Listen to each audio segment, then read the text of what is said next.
नमस्कार दोस्तों, स्वागत है आपका मतदान के विशेष कवरेज में प्राइम टीवी की ओर से। मैं संजय राजन। जाहिर सी बात है, आज छठे चरण को लेकर के सियासी घमासान अपने चरम पर है। जहां तक बात की जाए आज के मतदान की, तो केंद्र शासित प्रदेश और राज्यों को मिलाकर के 58 सीटों पर आज मतदान हो रहा है। दिल्ली की सारी 60 सीटों पर मतदान को लेकर गहमा गहमी साफ तौर पर देखने को मिल रहा है। हरियाणा की बात की जाए, उसके भी पूरे 10 लोकसभा सीटों पर आज मतदान जारी है और जाहिर सी बात है, सियासी दलों की प्रतिष्ठा दांव पर है। जहां तक बात की जाए देश के सबसे बड़े सूबे उत्तर प्रदेश की, तो 14 लोकसभा सीटों पर यहां भी मतदान हो रहा है। बिहार की 8, पश्चिम बंगाल की 8, झारखंड की 4, उड़ीसा की 6 और जम्मू कश्मीर की एक सीटों पर आज प्रत्याशियों की किस्मत ईवीएम में कैद हो रही है। आप देख सकते हैं ये तस्वीरें। लोकतंत्र के महापर्व की अद्भुत तस्वीर होती है, जहां जनता जनार्दन मतदान करते हैं, मताधिकार का इस्तेमाल कर रहे हैं। उत्तर प्रदेश से हम ये तस्वीर दिखा रहे हैं, पश्चिम बंगाल की ये तस्वीर है, झारखंड से आ रही हैं तस्वीरें, उड़ीसा में भी लोग मतदान करते हुए नजर आ रहे हैं। दिल्ली की बात की जाए या फिर हरियाणा की बात की जाए, ये अलग अलग तस्वीरें लोकतंत्र के महापर्व की आप साफ तौर पर देख सकते हैं। दोस्तों, जहाँ तक बात की जाए छठे चरण के मतदान की, तो 879 प्रत्याशी हैं पूरे देश में जिनकी किस्मत अभी ईवीएम में कैद हो रही है। और उत्तर प्रदेश की बात की जाए तो 162 प्रत्याशी चुनावी मैदान में हैं जिनकी किस्मत ईवीएम में कैद हो रही है। कुल मिलाकर कहा जा सकता है कि छठा और सातवां चरण ये दोनों ही काफ़ी मायने रखता है, क्योंकि अगर 115 जो शेष सीटें हैं, जिनमें से आज 58 सीटों की बात कर ली जाए जिस पर मतदान हो रहा है, और शेष 57 सीटें जिन पर सातवें चरण यानी अंतिम चरण में मतदान होना है, इसमें बीजेपी के खाते में 65, एनडीए के पास 77 लोकसभा सीटें थी, कांग्रेस के पास 8, यूपीए के पास 9 और अदर्स के पास यानी अन्य जो थे उनके पास 29 लोकसभा सीटें थीं। यानी कुल मिलाकर ये कहा जा सकता है कि ये जो छठा और सातवां चरण है, इसमें ज़्यादातर सीटें एनडीए के हवाले थी, एनडीए के खाते में थी। लिहाजा जहां एनडीए के पास अपने 2019 की जो परिणाम थे उसको दोहराने की एक बड़ी चुनौती है, वहीं यूपीए को बहुत कुछ हासिल, इंडिया गठबंधन को बहुत कुछ हासिल करने की चुनौती है। आप देख सकते हैं कांग्रेस के उम्मीदवार उदित राज ये मतदान करते हुए संगम लाल गुप्ता को, भाजपा प्रत्याशी रामनाथ कोविंद जो पूर्व राष्ट्रपति हैं देश के, वो मतदान कर रहे हैं। सोनिया राहुल ने भी वोट डाला है। हालांकि ये बात अलग है, इस पर हम अलग से चर्चा भी करेंगे, क्योंकि इनके वोटिंग का आज काफ़ी मायने है। प्रियंका वाड्रा कांग्रेस की महासचिव हैं, ये भी मतदान कर रही हैं। मेनका गांधी बीजेपी प्रत्याशी हैं, इनको भी आप सौर पर देख सकते हैं मतदान करते हुए। धनंजय सिंह बाहुबली नेता हैं, पूर्व सांसद हैं जौनपुर से। हालांकि इनकी पत्नी को पहले बीएसपी ने प्रत्याशी बनाया था, श्रीकला को, और अब धनंजय सिंह भारतीय जनता पार्टी का समर्थन करते हुए नजर आ रहे हैं। आतिशी मार्लेना की बात कर ली जाए, राष्ट्रपति महामहिम देश की द्रौपदी मुर्मू को आप देख सकते हैं मतदान करते हुए। हरीश द्विवेदी, जगदीप धनखड़ बीजेपी उम्मीदवार हैं। कमलजीत सहरावत, इनको भी आप देख सकते हैं। रीता बहुगुणा जोशी जिनका टिकट कट गया इस बार इलाहाबाद से, लेकिन वो भी मतदान करते नजर आ रही हैं। सौरभ भारद्वाज, स्वाति मालीवाल बहुत चर्चित हैं। स्वाति मालीवाल हर समय अभी सुर्खियों में बनी हुई हैं, क्योंकि उनके साथ जो मुख्यमंत्री आवास दिल्ली पर जो मारपीट की घटना हुई थी उसको बीजेपी ने एक बड़ा मुद्दा बनाया है दिल्ली के चुनाव के पहले। अलग अलग तस्वीरें हैं, आप देख सकते हैं मुख्य चेहरे कौन कौन से लोग हैं जो वोटिंग करते हुए नजर आ रहे हैं। अंबेडकर नगर, बस्ती, प्रयागराज, सुल्तानपुर, श्रावस्ती, सिद्धार्थनगर, जौनपुर, प्रतापगढ़, हर जगह लोग मतदान करते हुए नजर आ रहे हैं। जाहिर सी बात है, लोग 11 बजे तक अगर हम बात कर लें मतदान प्रतिशत के देश में, तो औसतन 25.76% मतदान हो चुका है। बिहार में 23.67%, हरियाणा में 22.09%। जम्मू कश्मीर की बात कर ली जाए, एक सीट है जहां पर मतदान आज चल रहा है, 23.11%। झारखंड में 27.80%। दिल्ली की बात कर ली जाए तो 21.69%। उड़ीसा में 21.30%। उत्तर प्रदेश में 27.06%। पश्चिम बंगाल में सर्वाधिक मतदान का ट्रेंड फिर नज़र आ रहा है, 36.88% मत पड़ चुके हैं 11 बजे तक। अब उत्तर प्रदेश की बात कर ली जाए तो यहाँ औसतन मतदान 27.06% देखने को मिला है। और जाहिर सी बात है, अलग बात की जाए उत्तर प्रदेश की, तो सर्वाधिक मतदान जो देखने को मिल रहा है अंबेडकर नगर में मिल रहा है 30.02%, बस्ती में 30%, इलाहाबाद की बात की जाए तो 23.88%, आजमगढ़ की बात की जाए 28.60%। बस्ती में जैसा कि मैंने पहले ही बताया था कि करीब 30% मतदान हो चुका है। भदोई में 25.51%, डुमरियागंज में 27.74%, जौनपुर की बात की जाए 26.81%, लालगंज में 28.40% मतदान हो चुका है। उत्तर प्रदेश में औसतन मतदान 11 बजे का 27.06% है। मैं मतदाताओं से एक बार फिर अपील करूंगा कि अभी भी मन मुताबिक मत प्रतिशत देखने को नहीं मिल रहा है और जो 5वें चरण तक मतदान प्रतिशत रहा था अमूमन उसी ट्रेंड पर आगे बढ़ता हुआ इस बार भी मतदान प्रतिशत दिख रहा है। लोग घरों में बैठ करके चर्चाएं करते हैं कि हमारे पसंद की सरकार बने, लेकिन अगर आप बाहर निकल करके मतदान नहीं करेंगे तो संभवतः आपका यह सपना साकार नहीं होगा। इसलिए मैं प्राइम टीवी लगातार अपील कर रहा है कि मतदाता अपने घर से निकले। हालांकि तापमान भी औसतन 45 से 46 डिग्री सेल्सियस तक है कई जगहों पर, लेकिन लोगों को मताधिकार का इस्तेमाल ज़रूर करना चाहिए। हालांकि अपने स्वास्थ्य का भी ख्याल रखें, साथ में पानी की बोतलें रखें, कुछ पेयजल रखें, लेकिन मतदान करने ज़रूर जाएं, क्योंकि ये लोकतंत्र का महापर्व है। अगर इस बार आप इसमें नहीं शामिल होते हैं तो निश्चित तौर पर एक बड़ा मौका चूक जाएंगे, क्योंकि अगला मौका आपको 5 साल बाद ही मिलने वाला है। हमारे साथ कुछ विशेष मेहमान जुड़ चुके हैं।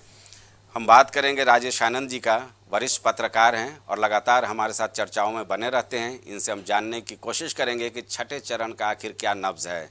हमारे सहयोगी अनुराग त्रिपाठी भी हमारे साथ स्टूडियो में मौजूद है। अनुराग जी, आपका भी बहुत बहुत स्वागत है। प्रयागराज से जहाँ तक बात की जाए तो पवन पटेल भी हमारे साथ मौजूद हैं, संवाददाता। इनसे भी हम जानने की कोशिश करेंगे कि आखिर क्या कुछ माहौल देखने को मिल रहा है। और संदीप श्रीवास्तव जी भी हमारे साथ जुड़े हैं, वरिष्ठ पत्रकार हैं। आपका भी बहुत बहुत स्वागत है। सबसे पहले राजेश जी, मत प्रतिशत को लेकर के मेरी चिंता एक बार फिर सामने नजर आ रही है। आपकी चिंता जायज़ है और ये मत प्रतिशत ये बता रहा है कि चुनाव आयोग और राजनीतिक दलों ने जितना भी प्रचार प्रसार मतदान के लिए किया उस पर कोई विशेष प्रभाव नहीं पड़ा है जी। क्योंकि पीछे के चुनाव को अगर आप देखेंगे तो लगभग यही मत प्रतिशत चल रहा है। इसका कई कारण इसके हो सकते हैं। जनता का जागरूक न होना, मौसम की मार कह लीजिए, गर्मी, प्रचंड गर्मी पर पड़ रही है जिससे मतदाता निकलने को तैयार नहीं है।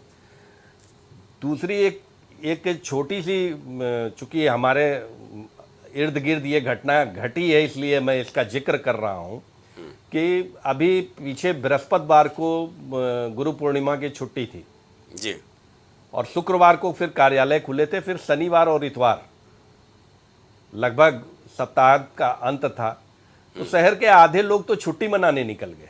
ये बड़ी विडंबना है कि चुनाव उनके लिए, और जब वो छुट्टी मनाकर वापस लौटेंगे तो ये बताएंगे कि हमारी मन चाही सरकार नहीं आई, हमारे मन माफिक काम नहीं हुआ। तो सबसे बड़ा सवाल ये है कि मतदाता का जागरूक होना बहुत ज़रूरी है। मैं तो चुनाव आयोग से और सत्ताधारी दल से ये अपील करूंगा कि चुनाव की प्रक्रिया का सरलीकरण किया जाए जी, ताकि 100% मतदान हो सके। इस देश में जब हम टीकाकरण 100% कर सकते हैं तो मतदान भी कर सकते हैं। बिल्कुल सही बात है।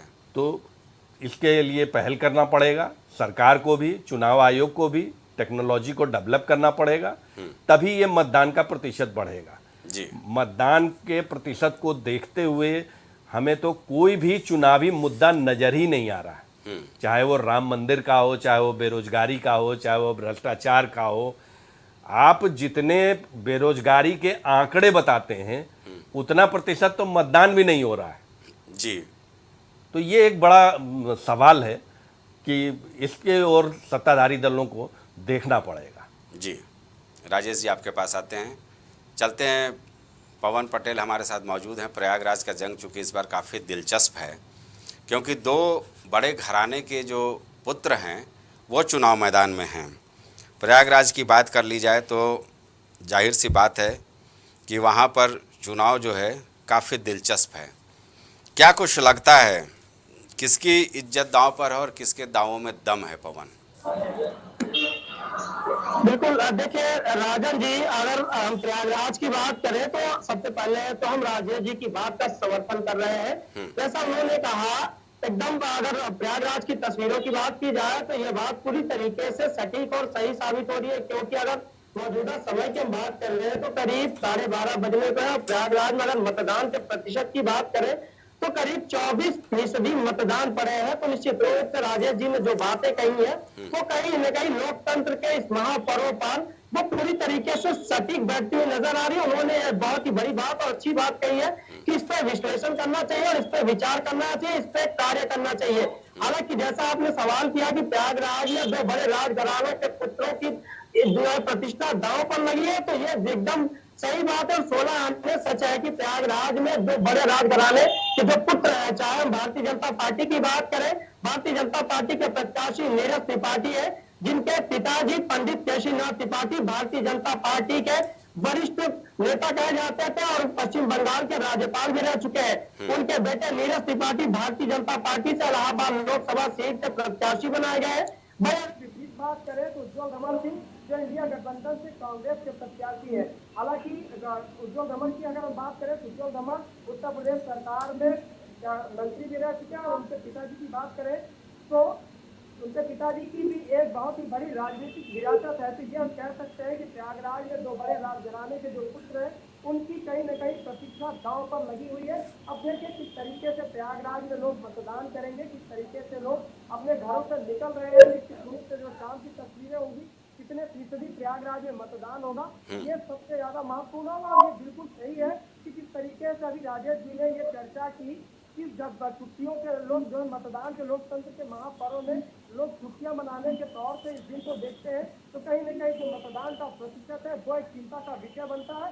हालांकि ये जरूर है कि प्रयागराज में इस तरीके के जो मुद्दे हैं वो अभी तक बिल्कुल सामने देखने को मिले हैं। चाहे हम राजनीति की बात करें, शिक्षा की बात करें, रोजगार की बात करें, चाहे प्रयागराज में प्रतियोगी परीक्षाओं की बात करें, प्रयागराज में राजनीति की जड़ कहा जाता है उसकी बात करें, या प्रयागराज में गंगा यमुना सरस्वती का संगम तट की बात करें, या संगम तट पर आए प्रधानमंत्री, मुख्यमंत्री, गृह मंत्री, बसपा सुप्रीमो, तमाम जैसे, चाहे सपा प्रमुख की बात करें या राहुल गांधी की बात करें, तो ऐसे लोग जब आकर यहाँ पर जनसभाओं को संबोधित करते हैं। और इसके बाद भी अगर प्रयागराज में इस तरीके का जो मतदान का प्रतिशत है तो अगर चिंता का कारण बना है तो निश्चित रूप से इस पे कार्य करने की जरूरत है, ताकि लोग मतदाता जो है वो जागरूक हो सके, अपने घरों से बाहर निकल सके।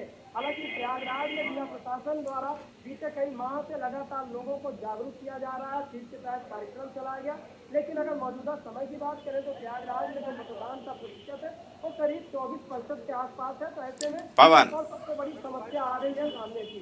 पवन, इसमें कोई दो राय नहीं है कि तापमान अपने चरम पर चल रहा है। इसमें क्या मतदान केंद्रों पर आयोग की ओर से कुछ विशेष इंतजामात किए गए हैं? मसलन ठंडे पानी की बात कर ली जाए या कूलर या इस तरह की कोई व्यवस्था की गई है? देखिए अगर हम तस्वीरों की बात करें तो कुछ एक आध स्थानों को छोड़ दिया जाएगा। एक आध स्थान इसमें कहे जाते हैं कि जहां सैकड़ों मतदान केंद्र है वहां पे अगर 2-4 की व्यवस्था है, बाकी अन्य पे नहीं है, तो उनकी गिनती एक आध में ही होती है। हालांकि एक आध दो स्थानों की बात छोड़ दी जाए तो तमाम ऐसे स्थान है जहां पर जो लोग हैं वो भीषण गर्मी से परेशान नजर आए, क्योंकि प्रयागराज में जो पारा है वो करीब 45 डिग्री को पार कर चुका है। ऐसे में लोग सुबह 7 बजे के पहले से ही अपने मतदान का प्रयोग करने के लिए मतदान स्थल पर पहुंच गए। लेकिन मौजूदा समय की बात करें तो करीब 12:30 बजने को है, 12:30 बजने के आसपास जो आसमान से आग बरस रही है वो करीब 45 डिग्री के आसपास की है। ऐसे में यह भी सबसे बड़ा कारण हो सकता है कि जो लोग अपने घरों से नहीं निकल रहे। हालांकि आपने सवाल किया कि किस तरीके से व्यवस्थाएं तमाम स्थानों पर की गई है, लेकिन जो भीषण गर्मी है वो लोगों को परेशान करे, और यह सबसे बड़ी वजह भी कही जा सकती है जो लोग मतदान के लिए अपने घरों से नहीं निकल रहे। दूसरा एक सबसे बड़ी वजह यह भी है कि लोग कहीं न कहीं राजनीति से वोटिंग करने से कतरा रहे, क्योंकि तमाम ऐसे मुद्दे हैं, जैसे अभी राजेश जी ने कहा, ये एकदम सही बात उन्होंने कही है कि लोग अपने घरों में बैठकर अच्छी सरकार बनाने की चर्चा करते हैं, लेकिन जब लोकतंत्र के महापर्व में भागीदारी की बात आती है तो लोग अपने जिम्मेदारियों से दूर हो जाते हैं। तो ये एक सबसे बड़ी सवाल है और इसको कहीं न कहीं सुधारने की, इस पर कार्य करने की और इस पर चर्चा करने की, या इस पर कुछ आगे और कुछ ऐसा हो कि लोग अपने मताधिकार का प्रयोग करें, ताकि लोकतंत्र का महापर्व जो लोगों की भागीदारी है वो सब बढ़ कर हो। ठीक है, आते हैं आपके पास। कि जिस तरीके से जी पवन जी आते हैं आपके पास। अनुराग जी, भाई सवाल तो यही है ना कि आपके अगर घर का कोई काम होता है तो तापमान चाहे 45 डिग्री हो, 46 डिग्री हो, 47 डिग्री हो, आप घर से बाहर जरूर निकलते हैं। लेकिन अगर देश की बात आती है तो आप घरों में बंद रहते हो, वातानुकूलित कमरे में बंद रहते हो, और बाद में फिर बड़े बड़े चर्चे होते हैं चाय गुमटियों पर या तमाम ऐसे चौक चौराहों पर कि यार सरकार तो मन मुताबिक बनी नहीं भाई। देखिए, साफ तौर पे संजय जी आप देख सकते होंगे कि जब चुनाव का माहौल आता है तो लोकतंत्र के महापर्व की बड़ी बड़ी बातें की जाती हैं। चुनाव आयोग अपनी तरफ से लाउड स्पीकर लगाता है चौराहों पे कि लोगों को, जनता को भी बताया जा सके कि आपके यहाँ पोलिंग किस दिन है और किस दिन आपको वोट डालना है।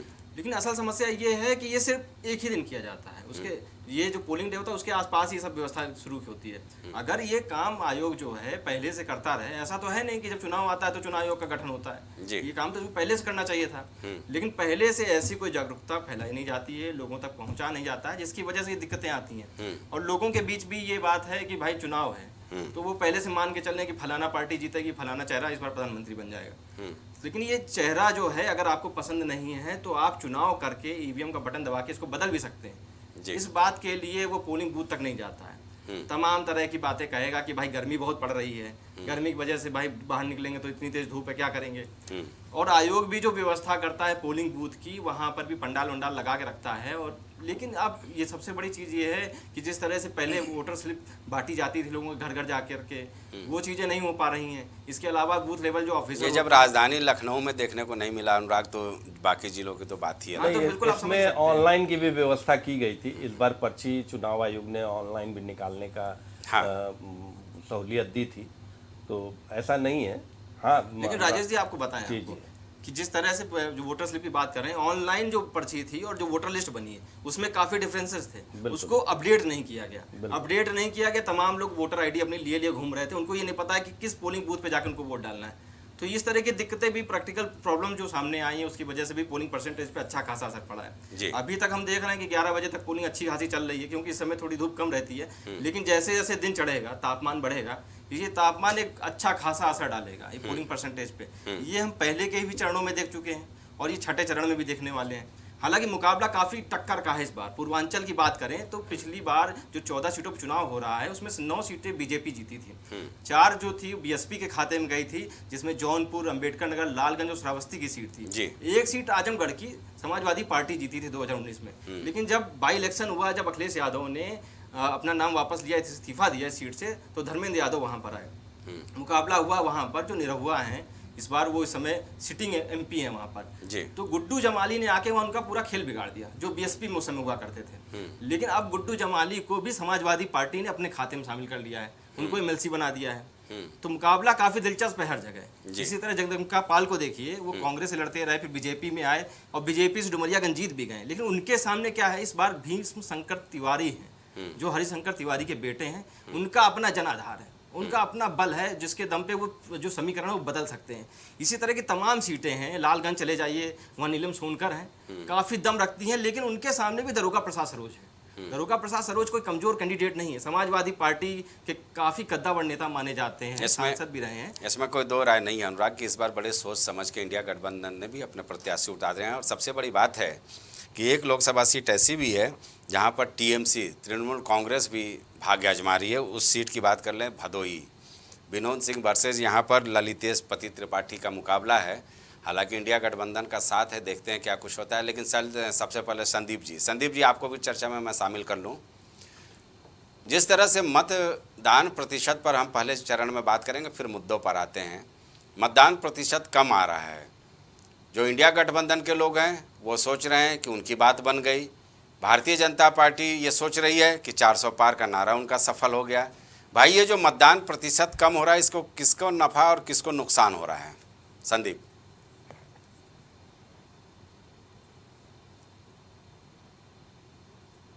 तो विनिंग की जो डिफरेंसेस थी संजय जी, वो मुझे लगता है शायद इस बार उतने अंतर को नहीं पूरा कर पाएगी जो पिछले वर्ष के चुनाव में आपने देखा था कि लाख के ऊपर से लोग जीत रहे थे। वो अंतर इस बार आपको कम दिखाई देगा।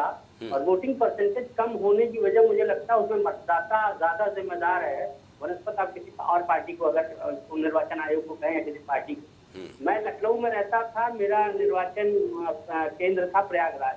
मैं कल लखनऊ से चल के आज प्रयागराज आया हूँ और फूलपुर मेरी संसदीय सीट है। जी। मैं सर का निवासी हूँ और मैंने आज आके यहाँ पे देखिए मैंने मतदान किया है। लखनऊ से मैं इलाहाबाद आया, प्रयागराज, और मैंने मतदान किया। तो ये आपको जो अभी आप लोग डिस्कस कर रहे थे ना कि अगर लोकतंत्र को मजबूत बनाना है तो मतदाताओं को अवेयर होना पड़ेगा। सबसे पहले मतदाता जब तक जागरूक नहीं होगा तो स्वस्थ लोकतंत्र, और जो कहा जा रहा है कि जो 3 दिन की वीकेंड छुट्टी पड़ गई उसमें लोग अपने कामों पे चले गए, छुट्टियां लेकर वीकेंड बनाने चले गए, ग्रीष्म अवकाश कर लिया, तो ये जनता को समझना होगा कि उसके लिए देश के जो मुद्दे हैं वो महत्वपूर्ण है या 5 साल बाद जो ये महापर्व आता है, उत्सव आता है लोकतंत्र का, उसमें भागीदारी ज्यादा महत्वपूर्ण है या आपका ग्रीष्म अवकाश महत्वपूर्ण है। तो मुझे लगता है कि ये जितने भी मान लीजिए पार्टीज हैं या इलेक्शन कमीशन है वो अपने एंड से वो प्रयास कर रहे हैं, लेकिन वो प्रयास कितना सफल हो पा रहा है इसमें मुझे लगता है कि हमारा आपका इंडिविजुअल जो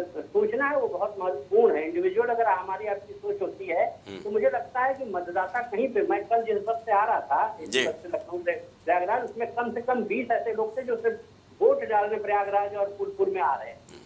तो जब तक आपके अंदर ये जागरूकता नहीं आएगी कि लोकतंत्र को हम मजबूत बनाए, लोकतंत्र के लिए हमारा वोट बेहद महत्वपूर्ण है और हमको जाकर जिसको हम चाहते हैं उसको जिताना चाहते हैं, सरकार को अगर हमको बदलना है, सरकार को अगर हमको कंटिन्यू करना है तो उसके पक्ष या विपक्ष में आपको मतदान करना पड़ेगा। आप सिर्फ चुनाव के बाद विश्लेषण करने के लिए ऐसी कमरों में बैठकर आप सिर्फ विश्लेषण करेंगे और शहरी मतदाता जिस तरीके से उदासीन दिख रहा है संजय जी, मुझे लगता है वो ज्यादा, मुझे लगता है ग्रामीण से ज्यादा इम्पोर्टेंट है शहरी मतदाता। जिस तरीके से शहरी मतदाता निकल नहीं रहा, मैं जिस बूथ पे गया था वहाँ 10 लोगों की लाइन थी, मात्र 10 लोग थे, मैं 11:30 बजे के आसपास गया था। तो ये अपने आप में ये लोकतंत्र भाई 5 साल के बाद आपको इतना बड़ा मौका मिलता है कि आप सरकार बदल सकते हैं, आप सरकार को चुन सकते हैं।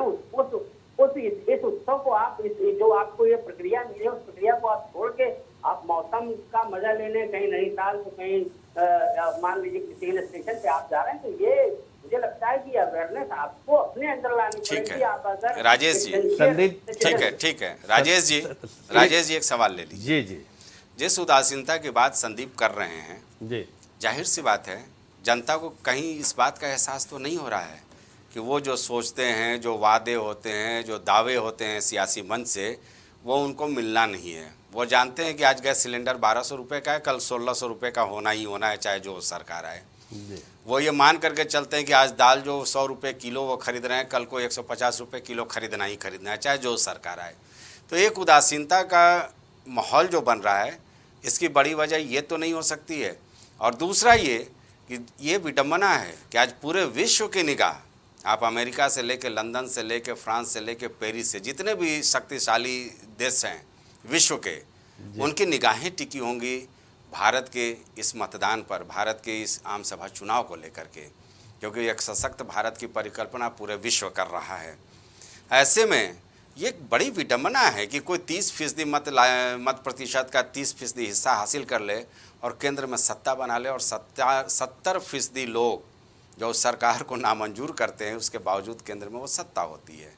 तो जनता को ये समझना तो होगा ना कि कौन सा काम हमें पहले करना है, पहले मतदान करना है या जलपान करना है या कोई और काम करना है। सैर सपाटा के लिए तो पूरा जीवन पड़ा हुआ है, लेकिन 5 साल के बाद ही ये मौका मिलेगा जब आप इस बात के गवाह बनेंगे कि लोकतंत्र के महापर्व में हमने अपनी भागीदारी निभाई।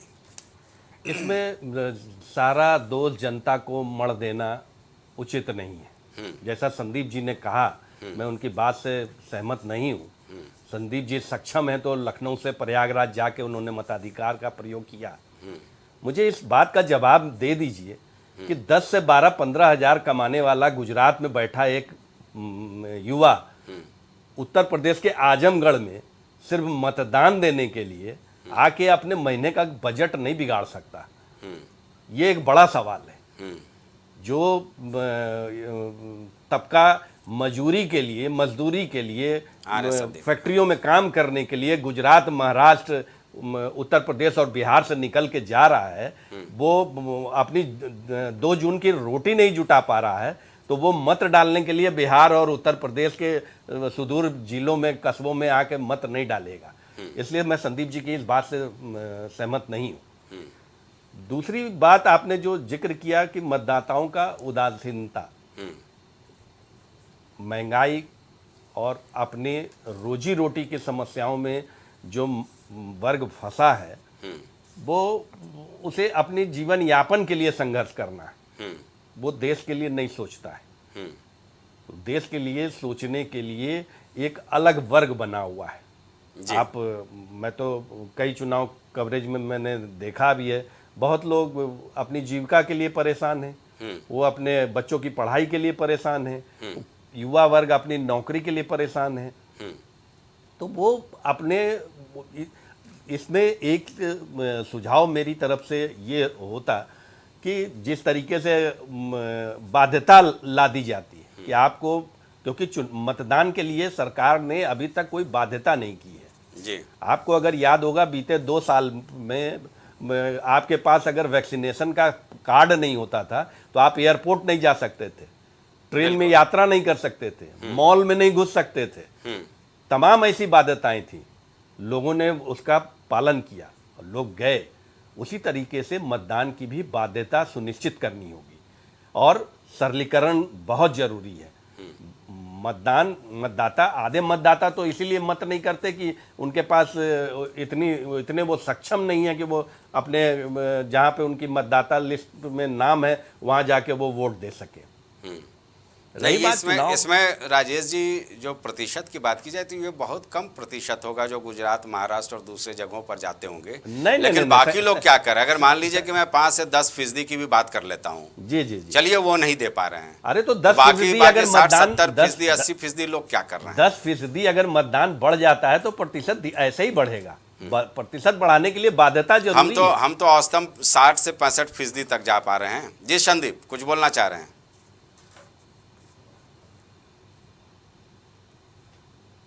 भारत के लोकतंत्र के चुनाव को देख रही है, तो अगर सरलीकरण की बात की राजेश जी से मैं सहमत हूँ, लेकिन जो लोग रह रहे हैं जिन क्षेत्रों में, अगर उन क्षेत्रों में इतनी कम मतदान हो रहा है तो इसके लिए वो गुजरात में बैठा उत्तर प्रदेश का निवासी तो जिम्मेदार नहीं हो सकता जो 5% या 10% राजेश जी कह रहे हैं।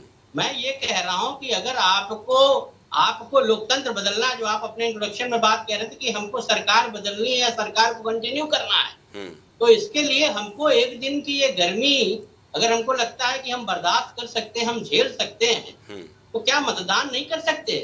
आपने देखा कि टीवी पे, रेडियो पे या आपके स्मार्टफोन पे इतने विज्ञापन, इतना प्रचार प्रसार किया जा रहा है मतदान को लेके, उसके बाद अगर मतदान इतना उदासीन है, इतनी स्थिर है, मतदान की गति जो है इतनी धीमी है, तो इसके लिए तो स्वयं मेरा अपना ऐसा मानना है कि मुझे लगता है कि मतदाता ज्यादा जिम्मेदार है कि उसको एसी कमरों में बैठने में ज्यादा आराम मिल रहा है, कि ग्रीष्मकालीन अवकाश बिताने में ज्यादा अच्छा लग रहा है। बनस्पत उसको 5 साल के बाद, जो आपने कहा ना कि पूरी दुनिया इस भारत के लोकतंत्र को देखना चाहती है कि लोक पर्व मनाया कैसे जा रहा है 5 साल बाद। अगर आपने कहा कि 30% वोट पाने वाला जाके वो देश की सत्ता पे राज करेगा और 70% लोग सिर्फ एनालिसिस करेंगे, तो मुझे लगता है कि ये सही तरीका लोकतंत्र का नहीं होना चाहिए। मतदान के लिए आपको एक दिन वो सारी चीजें पीड़ा सहनी चाहिए जो आप अपने बच्चे के लिए सह सकते हैं। और ऐसा होता भी है, क्योंकि उनका अगर निजी काम होता है तो वो अपने घर से जाएंगे ही, बच्चे को स्कूल से लाने के लिए वो रिसीव करने जाएंगे ही जाएंगे, चाहे वो 45 डिग्री टेम्परेचर हो, 46 डिग्री टेम्परेचर हो। तो देश के नाम तो कम से कम एक दिन देना ही चाहिए।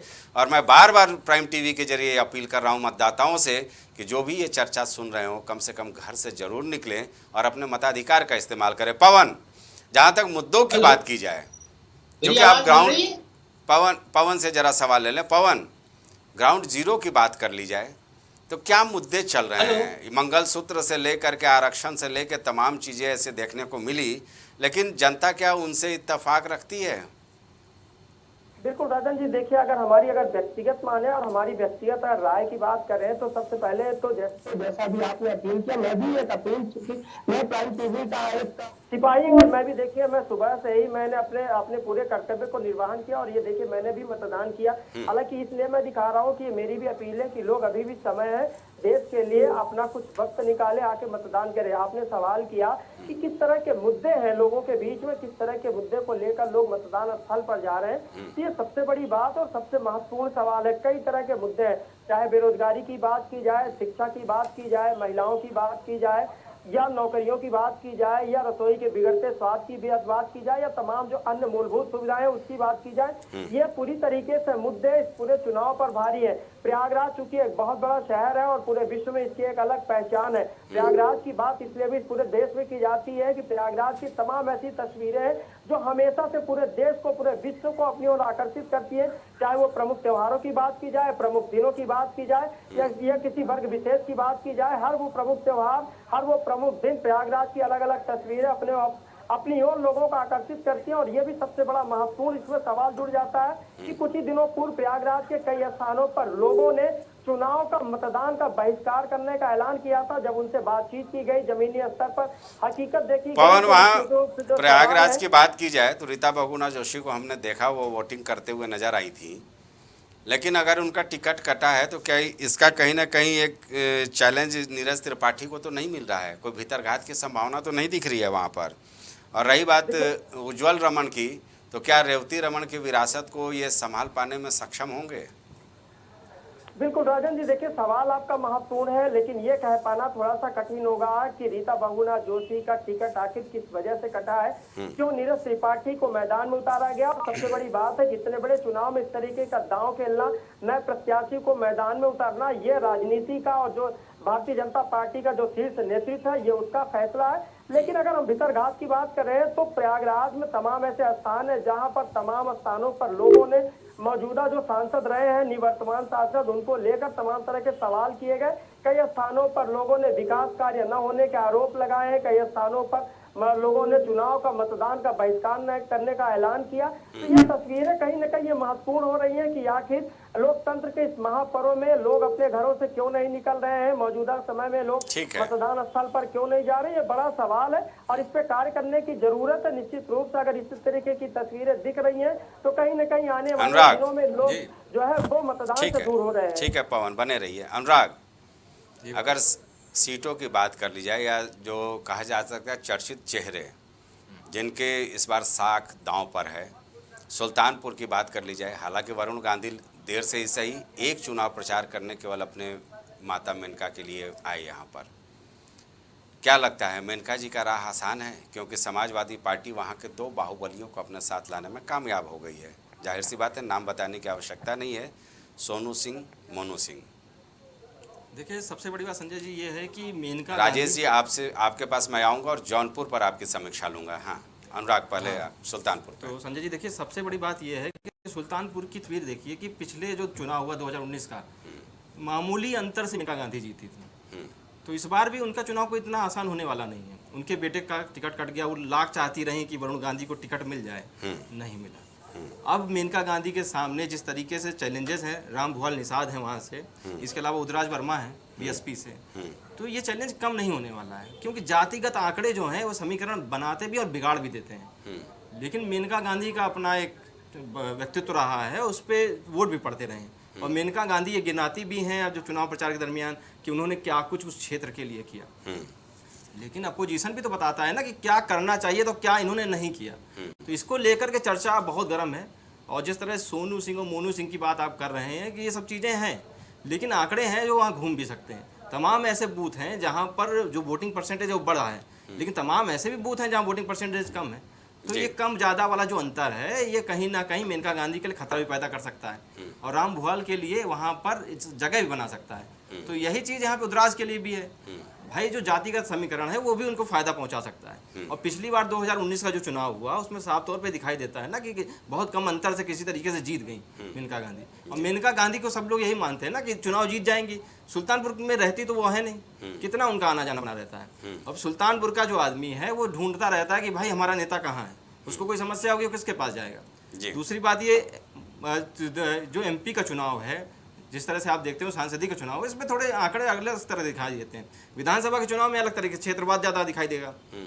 इसमें क्या है, इसमें राष्ट्रवाद दिखाई देता है, राष्ट्रीय मुद्दे हावी होते हैं और कार्ड खेला भी खूब जाता है। ठीक है राजेश जी, दिल्ली के चुनाव की बात तो हम करेंगे ही, क्योंकि अरविंद केजरीवाल की वहाँ पर कहा जा सकता है कि साख दांव पर लगी है। जेल से बाहर भी आए हैं जमानत पर, अंतरिम जमानत पर, और पूरे दमखम के साथ दिल्ली में वो डटे हुए भी हैं। लेकिन स्वाति मालीवाल का एक ऐसा मुद्दा आया सामने कि भारतीय जनता पार्टी ने उसको महिला सुरक्षा से जोड़ दिया। इसका कितना खामियाजा अरविंद केजरीवाल को भुगतना पड़ सकता है और क्या कुछ वहाँ पर माहौल दिख रहा है, क्योंकि बीजेपी 2019 में 7 के 7 सीटों पर काबिज हो गई थी। जी, दिल्ली का चुनाव जो है वो इस बात का प्रमाण है कि राजनीति क्या होती है। इसका सबसे बड़ा उदाहरण देख लीजिए, जिस पार्टी की बुनियाद, जिस पार्टी का गठन, जिस सत्ताधारी पार्टी के क्रियाकलापों पे उंगली उठाकर हुआ हो, आज वही दोनों पार्टी एक दूसरे को वोट दे रहे हैं। ये विडंबना है, इसी को राजनीति कहते हैं। और एक चीज मुझे याद आ रहा है राजेश जी, जो आपने पहली बार इस चर्चा में प्राइम डिबेट में उठाया था। जी जी जी, ये संभवतः एक नया इतिहास बनेगा। मैं वही उसी पे आ रहा हूँ। नेहरू गांधी परिवार वो झाड़ू पर आज बटन दबाता हुआ नजर आ रहा है। और मजे की बात देखिए कि अरविंद केजरीवाल जी हाथ के पंजे पे वोट दिए हैं, वहां पे कांग्रेस का प्रत्याशी है। तो इसी को राजनीति कहते हैं। इसलिए दिल्ली की राजनीति तो किसी के समझ से परे है, और दिल्ली की राजनीति दिशा और दशा तय करती है। बिल्कुल सही बात है। इस चुनाव में मेरी समझ में कोई मुद्दा नहीं है, सिर्फ एक मुद्दा है, मोदी हटाओ और मोदी बचाओ। विपक्ष कहता है मोदी हटाओ और सत्ताधारी एनडीए गठबंधन कह रहा है मोदी बचाओ। सर, अगर बिहार और झारखंड की बात कर ली जाए, बिहार में जिस तरह से सियासत ने करवट ली, नीतीश बाबू एनडीए के पार्ट हो गए, तेजस्वी अलग थलग पड़ गए। हालांकि वो पूरे दमखम के साथ वो चुनावी मैदान में है, और जो जानकारी मुझे मिल रही है वहाँ भी कांटे की टक्कर है। झारखंड की बात कर ली जाए, हेमंत सोरेन का जेल जाना, जी, जो मेरा फीडबैक मिल रहा है कि आदिवासियों को नागवार गुजर रहा है, जो मतदाता भारी तादाद में हैं। तो इन दो राज्यों का भी संक्षेप में विश्लेषण, फिर हम उत्तर प्रदेश के जौनपुर पर आएंगे, जहां बाहुबली धनंजय सिंह की कृपा बीजेपी पर है। देखिए, बिहार का चुनाव अपने आप में अलग है। अलग इसलिए है कि जनता दल जदयू नीतीश की पार्टी जो है, अभी कुछ दिनों पहले तक राजद के साथ गठबंधन कर सरकार बनाई हुई थी। अभी वापसी फिर उनकी बीजेपी में हो गई है। बीजेपी भी वहाँ कम दांव पेच नहीं खेल रही है। एक वहाँ की सीट है जहाँ से आनंद मोहन सिंह के पूरे परिवार को बीजेपी में शामिल किया गया, जदयू में शामिल किया गया, और जदयू से टिकट भी दिया गया। बिहार की भी राजनीति अपनी चरम पर चल रही है, और जो लोग ये कह रहे हैं, या आपने भी अभी कहा कि तेजस्वी बहुत मेहनत कर रहे हैं, और मेहनत से चुनाव न लड़ा जाता है और न जीता जाता है। जी, चुनावी जनसभा में आपने अभी जिक्र किया कि लोग नहीं निकल रहे। मैं तो ये देख रहा हूँ कि चुनावी जनसभा में, इस प्रचंड गर्मी में चुनावी जनसभा में जितनी भीड़ हो रही है उतनी मतदान केंद्रों पे नहीं है।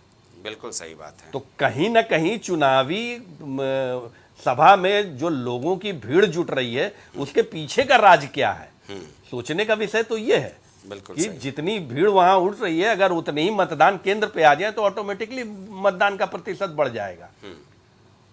आपने झारखंड का जिक्र किया। झारखंड में निसंदेह आदिवासी जो है वो थोड़ा सा उनका रुझान हटा है, सत्ता विरोधी है, और इसके लिए वो मतदान करेंगे। पर झारखंड में एक बड़ी समस्या जो वहाँ उभर के आई है, वो घुसपैठियों की आई है। वहाँ इस चुनाव के दौरान एक बड़ी नई चीज उभर कर सामने आई है कि जो ऐसा आरोप वहाँ के राजनीतिज्ञ लगाते रहे हैं मंच से, ये मेरी बात नहीं है, ये वहाँ के विपक्षी पार्टी और के बड़े बड़े नेताओं का आरोप है, और सार्वजनिक रूप से मंच से है कि बांग्लादेश से पलायन करके आदिवासी क्षेत्र में, क्योंकि आदिवासी तबका थोड़ा सा भौतिक समाजवाद कह लीजिए या भौतिकवादी पद्धति से दूर है, वो गरीब हैं, वो उनको खाने पीने की व्यवस्था उनकी नहीं है, सरकारों ने उन पर विशेष ध्यान नहीं दिया है। तो इस वजह से वहाँ के लोग वहाँ आदिवासी परिवार से संपर्क साधते हैं और वहाँ ब्याह करके वहाँ बस जाते हैं। ये एक बड़ा, और स्वाभाविक है कि ब्याह करके बस गए अगर, तो फिर उनका धर्मांतरण होता है। तो ये एक बड़ी समस्या वहाँ इस बार के चुनाव में, ये चुनावी मुद्दा है। और हाँ, बिल्कुल सही बात है, क्योंकि पश्चिम बंगाल से सटे इलाकों में, चूंकि मैं भी झारखंड का रहने वाला हूँ, तो वहाँ पर बहुतायत में आपको बंगाली भाषी मिल जाएंगे। और आप जो देखते होंगे कि जो ये फ़ोन कॉलिंग के जरिए जो फ्रॉड करने का एक बड़ा धंधा उधर चल रहा है, ये सब कहीं ना कहीं रोहिंग्या ही हैं जो लगातार फ़ोनों पर लोगों को बेवकूफ़ बनाते हैं। चलिए संदीप जी, आरक्षण की बात कर ली जाए, क्योंकि इस चरण में आरक्षण को लेकर के बहुत महत्वपूर्ण माना जा रहा है। मुस्लिम आरक्षण वर्सेस ओबीसी एससी एसटी आरक्षण, इसका फ़ायदा कितना मिलने वाला है किस दल को? क्या राहुल गांधी संविधान बचा पाएंगे या मोदी जी 400 पार का नारा लेकर के आएंगे, संविधान बदल के आरक्षण समाप्त कर देंगे? देखिए, मोदी जी की अपनी सभाओं में कहने लगे हैं कि संविधान को नहीं बदलेंगे और किसी का आरक्षण नहीं जाने वाला है। अब विपक्ष क्या अपनी जनसभाओं में, या जो उनका गठबंधन है, चाहे उत्तर प्रदेश की बात कर ली जाए, पूरे भारत की बात कर ली जाए, तो क्या वो राहुल गांधी हर अपनी चुनावी रैली में एक कॉपी, संविधान की कॉपी लेके जाते हैं और कहते हैं ये चुनाव इसको बचाने का है? तो मेरा अपना मानना है कि शायद इस बात में कुछ लोगों को ऐसा लगता हो कि शायद अगर वो दलितों को ये समझाने में समर्थ हो पाते हैं, दलितों तक ये मैसेज पहुंच जाता है, क्योंकि एक बड़ा वर्ग उससे प्रभावित हो सकता नहीं, है। अखिलेश का संदीप जी, अखिलेश जी का जो पीडीए का फार्मूला था ना, हाँ, वो कहीं ना कहीं बीएसपी बहुजन समाज पार्टी जो दलितों की सच्ची हितैषी और माना जाता था, उनकी दावेदारी होती थी, उसमें सेंध लगाता हुआ तो दिख रहा है। ये ट्रेंड तो बिल्कुल साफ तौर पर दिख रहा है। ये ट्रेंड अभी देखिए, फिलहाल जैसे आप कह सकते हैं कि जो एक सीट जैसे मछली शहर जो पिछली बार हुई थी, या मेनका गांधी की जो सीट थी सुल्तानपुर, वहां पे देख लीजिए, लालगंज देख लीजिए, आजमगढ़ देख लीजिए। आजमगढ़ बहुत पारंपरिक सीट है समाजवादी पार्टी की। तो बहुत सी ऐसी सीटें हैं, या पूरे भारत में कह लीजिए। लेकिन क्या दक्षिण भारत में विपक्ष अपनी बात कन्विंस करने में समर्थ हो पाया है? क्या जनता को समझा पाया है? और उत्तर भारत में हिंदी बेल्ट में बेसिकली, क्योंकि झारखंड की आप बात कर रहे हैं, चाहे वो छत्तीसगढ़ की बात कर ली जाए, जिन क्षेत्रों में इसका प्रभाव ज्यादा है, जिन क्षेत्रों में माना जाता है, कि चाहे वो मध्य प्रदेश की बात कर ली जाए और चाहे उत्तर प्रदेश की बात कर ली जाए, तो क्या हिंदी पट्टी में जो आरक्षण का मामला है, क्या राहुल गांधी या अखिलेश यादव या उनका एनडी गठबंधन क्या अपनी बात विपक्ष को, जनता को ये संदेश दे पाने में सक्षम हुआ है? क्या लगता है विपक्ष को कि क्या वो अपनी बात उन तक पहुंचा पाया है? तो मुझे लगता है कि शायद, मेरा भी अपना मत है कि शायद कुछ हद तक इसमें वो सफल होते हुए दिखेंगे। लेकिन अगर आप ओवरऑल परसेंटेज की बात करेंगे, तो मेरा अपना ऐसा मत है कि हिंदी पट्टी में अभी फिलहाल बीजेपी को उतनी बड़ी चुनौती नहीं मिल रही है जितनी बड़ी चुनौती लोग समझ रहे हैं कि क्या आरक्षण एक बड़ा मुद्दा हो सकता है, पीडीए एक बड़ा मुद्दा हो सकता है। क्योंकि 14 से लेकर 22 तक, 24 का चुनाव, फिर ये 5वां चुनाव है उत्तर प्रदेश में। तो मुझे लगता है कि बहुत बार इस तरह की बातें की गई थी, लेकिन जनता के सामने जो विकल्प का अभाव, जनता को ऐसा लगता है कि शायद विकल्प मोदी के अलावा उनके सामने कोई और नहीं बन सकता है। इसलिए मेरा अपना मानना है कि शायद विपक्ष इस बात को उन तक पहुंचाने में मेरे हिसाब से बहुत सक्षम नहीं है। बीजेपी का जो मैकेनिज्म है, बीजेपी का जो चुनाव प्रबंधन है, मेरा अपना मानना है कि शायद वो इस मामले को भी अपने हिसाब से सेट करने में कहीं ना कहीं किसी हद तक सफल होता दिखाई पड़ रहा है। ठीक है अनुराग, पूर्वांचल की जब भी बात की जाती है, उत्तर प्रदेश की, क्योंकि आप ग्राउंड जीरो पर रहते हैं, तो बाहुबलियों का जिक्र जरूर होता है। हालांकि ये बदलाव है कि कभी एक वक्त था जब पूर्वांचल से 16 सांसद हुआ करते थे बाहुबली, लेकिन अब वक्त बदल चुका है। लेकिन अगर बात कर ली जाए जौनपुर की, जौनपुर में जिस तरह से सियासत ने करवट ली, पहले धनंजय सिंह, उनकी पत्नी को बीएसपी से टिकट मिलता है श्रीकला को, धनंजय सिंह जेल चले जाते हैं, जेल से वो छूट करके आते हैं, उसके पहले मायावती दांव चलती हैं और श्रीकला का टिकट काट देती हैं। कृपा शंकर सिंह, बाबू सिंह कुशवाहा, इनको धनंजय सिंह का साथ। और दूसरा ये कि अगर पूर्वांचल में बाहुबलियों की बात की जाए, तो राजा भैया रघुराज प्रताप सिंह और राजा भैया ने जो यू टर्न लिया, उसका कितना फ़ायदा, नफ़ा, नुकसान इंडिया गठबंधन को होता दिख रहा है, या फिर धनंजय सिंह का जौनपुर में एनडीओ को साथ, बाहुबलियों का दोनों को जो अलग अलग समर्थन मिल रहा है, इसका कितना प्रभाव चुनाव पर पड़ेगा? क्या बाहुबलियों की आज भी सुनी जा रही है पूर्वांचल में, या वाकई जनता इतनी जागरूक हो गई है कि अब किसी की सुनती नहीं है? जैसे मुसलमानों के लिए कहा जाता था, एक वक्त होता था कि फतवा जारी हो गया, अब वो जमाना लद गया। देखिए, पूर्वांचल का जो इतिहास भूगोल है थोड़ा अलग टाइप का है। यहाँ राजा भैया जो थे अभी तक ये समझ ही नहीं पा रहे थे कि बीजेपी को सपोर्ट करें कि समाजवादी पार्टी को सपोर्ट करें, इंडिया गठबंधन की तरफ जाएं। इसी बीच में अनुप्रिया पटेल जो है एक बयान दे देती हैं कि राजा जो है अब ईवीएम से नहीं पैदा होते हैं। तो राजा भैया के लिए एक यूटर्न मतलब साबित हो जाता है कि राजा भैया आप किसको सपोर्ट करेंगे। तो राजा भैया यूटर्न ले लेते हैं और सीधे तौर पर समाजवादी पार्टी को सपोर्ट करना शुरू कर देते हैं।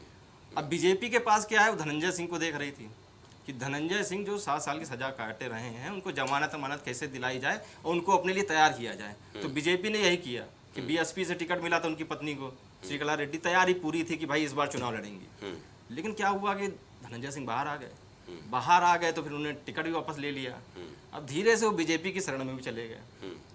तो ये सामने है ना कि इंडिया गठबंधन जो है और एनडीए जो है वो आपस में अब एक दूसरे को टकराए की स्थिति में आ गए हैं कि कुछ वोट तुम इधर काट लेंगे और कुछ वोट उधर जुटा लेंगे। तो ऐसा ही पूर्वांचल का गणित हमेशा से रहा है। आप देखिए जो डुमरियागंज सीट है, जगदम्बिका पाल जो जहाँ से लड़ रहे हैं, भीष्म शंकर तिवारी वहाँ से खड़े हैं जी। हरिशंकर तिवारी का नाम हर आदमी जानता है, पूर्वांचल में बहुत फेमस माफिया रहे हैं। 70-80 का दशक जो रहा है उनके नाम से कांपता था पूर्वांचल। बिल्कुल ठीक है। और वो ऐसा नहीं था कि आप देखो साल 2000 से लेकर 2014 तक इस पर राजेश जी प्रकाश डालेंगे कि किस तरह से मुख्तार अतीक सबको पैदा करने वाले ही हरिशंकर तिवारी थे। बिल्कुल, आप कंटिन्यू कीजिए। हाँ, तो आप देखिए साल 2000 से लेकर 2014 के बीच तक करीब 16-17 ऐसे एमपी एमएलए थे जो हर पार्टी में थे, चुनाव जीत के आए। और पूर्वांचल अपने आप में बाहुबलियों का क्षेत्र रहा है। वहाँ आप जाएंगे तो वहाँ भाषा शैली और वहाँ जो ग्राउंड जीरो की बातें होती हैं अलग टाइप की बातें होती हैं। वहाँ हर आदमी दम रखता है। अभी भी अनुराग मैं गिन रहा था कल जब मैं बैठा था तो हमें लगता है कि अभी भी 1.5 से 2 दर्जन ऐसे बाहुबली हैं जो भारतीय जनता पार्टी के साथ, इसमें कोई दो राय नहीं है। राजेश जी, चूँकि अब वक्त यहीं तक इजाज़त देता है, हमको ये निर्देश मिल गया है कि अब इस चर्चा को समाप्त करना है, तो आखिरी कमेंट मैं आपसे और संदीप जी से लेना चाहूँगा कि आप दोनों वरिष्ठ पत्रकार हो। 30-30 सेकेंड में छठे चरण के इस मतदान में क्या उम्मीदें लग रही हैं? कौन भारी है, एनडीए या इंडिया गठबंधन? देखिए, ये बताना तो मुश्किल है क्योंकि इसका जवाब तो अब 4 जून को मिल जाएगा। मत प्रतिशत का जो अनुमान है उससे ये आभास हो रहा है कि इस बार का चुनाव कांटे की टक्कर का होगा। जी संदीप, मैं अंत में पूरे वार्तालाप के दौरान मुझे रफीक सदानी की एक लाइन याद आ गई। जी बिल्कुल, कि जो अवधी भाषा में 70-80 के दशक में उन्होंने लिखा था कि पाखंडी रहे छांव में, घामे में जरी हम, और जलपान करे नेता, भुगतान करी हम। भारत के किसानन के हाल देखो तनी, गेहूं धरे दिल्ली, भूसा धरी हम। तो पूरी राजनीति जो है व्यवस्था की इसने पोल खोल दी है। बस तो 70-80 के दशक में लिखी हुई ये लाइनें आज भी ज्वलंत दिखती हैं। हाँ। जी संदीप, आपका कमेंट। जी, मेरा अपना मानना है कि शायद बीजेपी इस बार पूर्वांचल के जो क्षेत्र हैं उसमें ज्यादा बेहतर करती हुई नजर आएगी और पूरे उत्तर भारत को लेकर जो बात कही जा रही है, मेरा अपना ऐसा मत है कि छठे चरण में बीजेपी बेहतर करती हुई नजर आएगी। उसमें इंडिया गठबंधन को हो सकता है कुछ अड़चने दिखाई दें, लेकिन उन अड़चनों को कितना वो समाप्त कर पाते हैं, कितना वो साध पाते हैं, ये 4 जून को हमको आप सबको पता चल जाएगा। जी बिल्कुल सही, क्योंकि जो आखिरी 2 चरण के चुनाव होने हैं जहां पर, उसमें से अगर बात कर ली जाए 115 सीटों की, जिसमें 58 सीटों पर मतदान चल रहा है, तो बीजेपी के खाते में 65, एनडीए के पास 77, कांग्रेस के पास 8 सीटें, यूपीए के पास 9 और अदर्स के पास 29 सीटें ही थी। इसलिए चुनौतियां तो दोनों के सामने हैं। इंडिया गठबंधन नई ताकत के साथ चुनाव मैदान में है, उसके पास चुनौती होगी कि वो कैसे बीजेपी के इस परिणाम में सेंध लगा सके। फिलहाल इस चर्चा में शामिल होने के लिए सारे मेहमानों का बहुत बहुत धन्यवाद। दिन भर ये कवरेज हमारा स्पेशल यूँ ही चलता रहेगा, आप प्राइम टीवी के साथ जुड़े रहिएगा।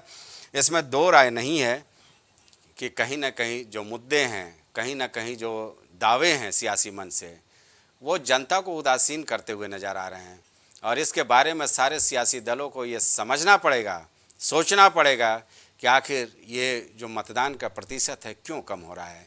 कहीं ऐसा तो नहीं है कि सियासी दल जन सरोकार से इतर कुछ और मुद्दों को लेकर के मंच पर टिके हुए हैं और जनता उससे सीधा सरोकार नहीं रखना चाहती है। फिलहाल इस चर्चा में इतना ही।